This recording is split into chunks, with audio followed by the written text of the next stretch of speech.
आशा भोसले। आशा भोसले किसी पहचान की मोहताज नहीं है। अपनी सुरीली आवाज़ से देश दुनिया में उन्होंने खूब तारीफें बटोरी हैं। प्रोफेशनल लाइफ में सफलता की बुलंदियों को छूने वाली आशा निजी जिंदगी में काफ़ी परेशान रही। उन्होंने 2 बार शादी रचाई थी। पहली शादी में वह घरेलू हिंसा का शिकार भी हुई।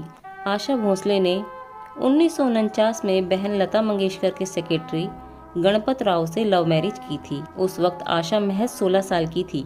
गणपत राव आशा से 15 साल बड़े थे। इस शादी से आशा भोसले को 3 संतान हुई, 2 बेटे और 1 बेटी। 11 साल बाद 1960 में आशा अपने पति से अलग हो गई। अपने तलाक पर आशा ने एक इंटरव्यू में बताया था कि उन्हें ससुराल में घरेलू हिंसा का शिकार होना पड़ता था। जब आशा ने गणपत राव से तलाक लिया तब वह तीसरी बार प्रेग्नेंट थी।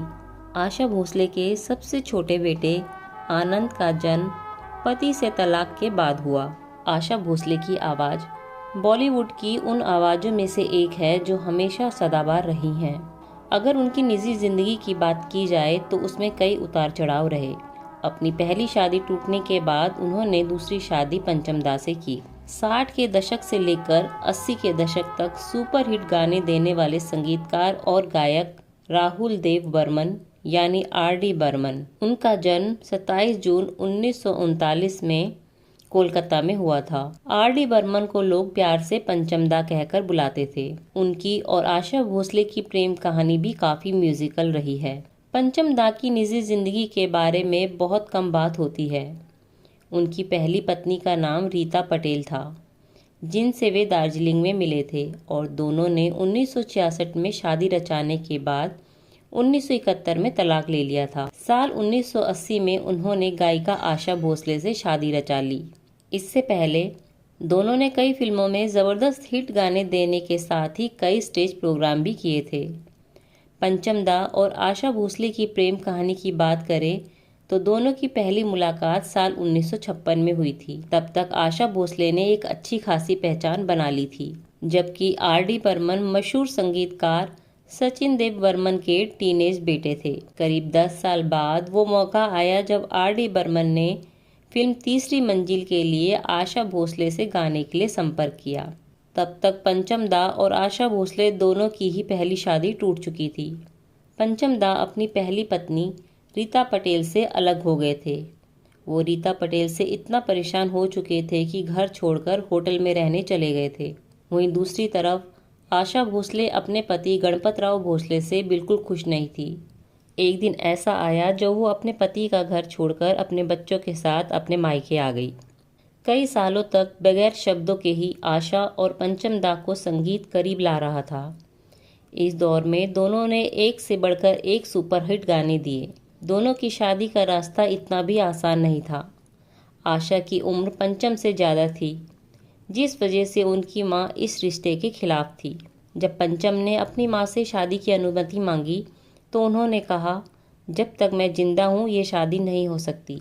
तुम चाहो तो मेरी लाश पर से ही आशा भोसले को इस घर में ला सकते हो। इसके बाद पंचम दा ने अपनी मां से कुछ नहीं कहा और वहां से चुपचाप चले गए। जब आशा भोसले और पंचम दा ने शादी की तब तक पंचम दा की मां की हालत ऐसी हो चुकी थी कि उन्होंने किसी को पहचानना भी बंद कर दिया था। शादी के 14 साल बाद ही पंचम दा आशा भोसले को अकेले छोड़कर 54 साल की उम्र में इस दुनिया को अलविदा कह गए। आशा भोसले को अपने पति की मृत्यु के गम से उभरने में कई साल लग गए थे। आशा ताई को साल 2012 में बड़े ही दुख के साथ गुजरना पड़ा। इसी साल उनकी बेटी वर्षा ने खुद को गोली मारकर आत्महत्या कर ली थी। इस हादसे ने आशा ताई को पूरी तरह से तोड़ दिया था। वर्षा ने अपने भाई के पिस्टल लेकर खुद को गोली मार ली थी। बताया जाता है काफ़ी समय से वर्षा डिप्रेशन में थी और वह पहले भी सुसाइड की कोशिश कर चुकी थी। साल 2008 में वर्षा ने आत्महत्या की कोशिश की थी, जिसके बाद उन्हें जसलोक अस्पताल के आईसीयू में भर्ती कराया गया था। आशा भोसले की बेटी वर्षा मोटापे की समस्या से जूझ रही थी, जिसकी वजह से वो डिप्रेशन और कई बीमारियों से ग्रस्त हो गई थी। वर्षा ने स्पोर्ट्स राइटर हेमंत केकरे से शादी की थी, लेकिन साल 1998 में उनका तलाक हो गया था, जिसके बाद वो अपनी मां के घर ही रहने लगी थी। बताया जाता है जब वर्षा ने खुद को गोली मारी उस वक्त घर पर कोई नहीं था। आशा भोसले के 3 बच्चे हैं। वर्षा उनकी दूसरे नंबर की बेटी थी। संगीत की दुनिया की वो रोशनी जिसकी चमक हर सदी में बरकरार रहेगी। अपनी सुरीली आवाज़ से कई दशकों तक हिंदी फिल्म जगत में जादू बिखेरने वाली गायिका आशा भोसले का जन्म 8 सितंबर 1933 को महाराष्ट्र के सांगली में हुआ था। आशा ताई ने अब तक के अपने फिल्मी सफ़र में लगभग 16,000 से ज़्यादा गाने गाए हैं। अभी आशा अपनी बेटी के दुख से निकली भी नहीं थी कि उसके 3 साल बाद उनके बड़े बेटे हेमंत का स्कॉटलैंड में निधन हो गया। हेमंत पिछले 5 सालों से कैंसर से अपनी ज़िंदगी की जंग लड़ रहे थे।